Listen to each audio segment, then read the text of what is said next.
Um exemplo aqui, ó. Então, a ligação covalente dativa ou coordenada trata-se de uma ligação covalente usual, tá? Então, a gente vai chamar de covalente também. No entanto, um par de elétrons é cedido, é emprestado por um dos átomos da ligação. Vamos a um exemplo, o CO, o monóxido de carbono. Veja a figura aqui embaixo, ó. O átomo de oxigênio cede um par de elétrons não ligantes para estabilizar o carbono e chegar ao octeto. Então vamos contar isso aqui, ó. Vamos partir do início, ó. O átomo de carbono tem 4 elétrons e o átomo de oxigênio tem 6 elétrons. 6 elétrons de valência e 4 elétrons de valência. Para chegar à estabilidade, o carbono precisa de 8 elétrons e o oxigênio precisa de 8 elétrons. Bom, então vamos fazer o seguinte, vamos estabilizar o oxigênio. Então o oxigênio faz duas ligações covalentes comuns com um átomo de carbono. Então tem duas ligações aqui, ó. Uma, duas.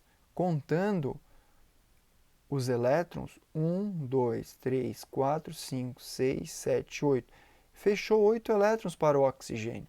Então aqui já está estável. Porém, o átomo de carbono não está estável. Ele tem 1, 2, 3, 4, 5, 6. Tem 6 elétrons. Para que ele atinja a estabilidade, ele precisa de 8 elétrons. O que tem que acontecer com essa molécula para que o carbono atinja a estabilidade? Vejam, o átomo de oxigênio ele pode fazer até duas ligações coordenadas. Vamos voltar aqui no slide anterior.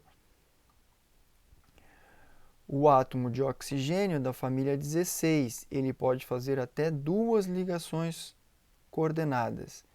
Ele vai fazer apenas uma. Por quê? Porque o carbono precisa de mais um par de elétrons.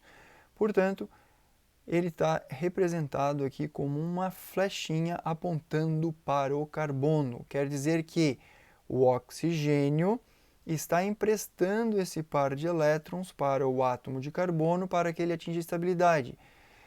Porém, não se confunda, essa representação aqui é uma representação de ligação covalente através do empréstimo de par de elétrons. Não está ocorrendo transferência de elétrons nesse caso. É uma ligação covalente comum, só que necessita que o oxigênio faça o compartilhamento do par eletrônico. Normalmente é comum as ligações covalentes de forma geral é um compartilhamento de elétron de um átomo com o elétron de outro átomo. É usual, é a regra. Porém, quando há necessidade de um par de elétrons a mais para chegar à estabilidade, um vizinho pode emprestar o par de elétrons. O que está acontecendo aqui?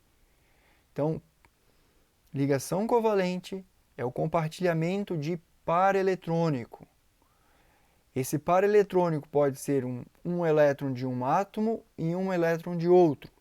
Em casos especiais, caso um dos átomos necessite de um par de elétrons, um dos átomos pode emprestar um par de elétrons e essa ligação é chamada de ligação coordenada ou ligação covalente dativa e é representado por uma flecha. O CO2 também acontece esse mesmo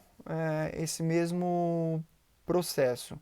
Você tem aqui o enxofre como átomo central e dois átomos de oxigênio ligados ao átomo de enxofre.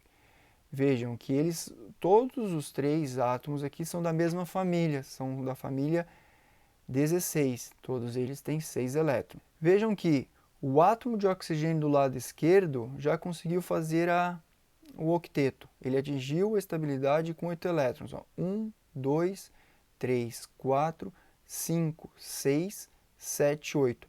Esse átomo de oxigênio está estável. E o enxofre, o átomo central também.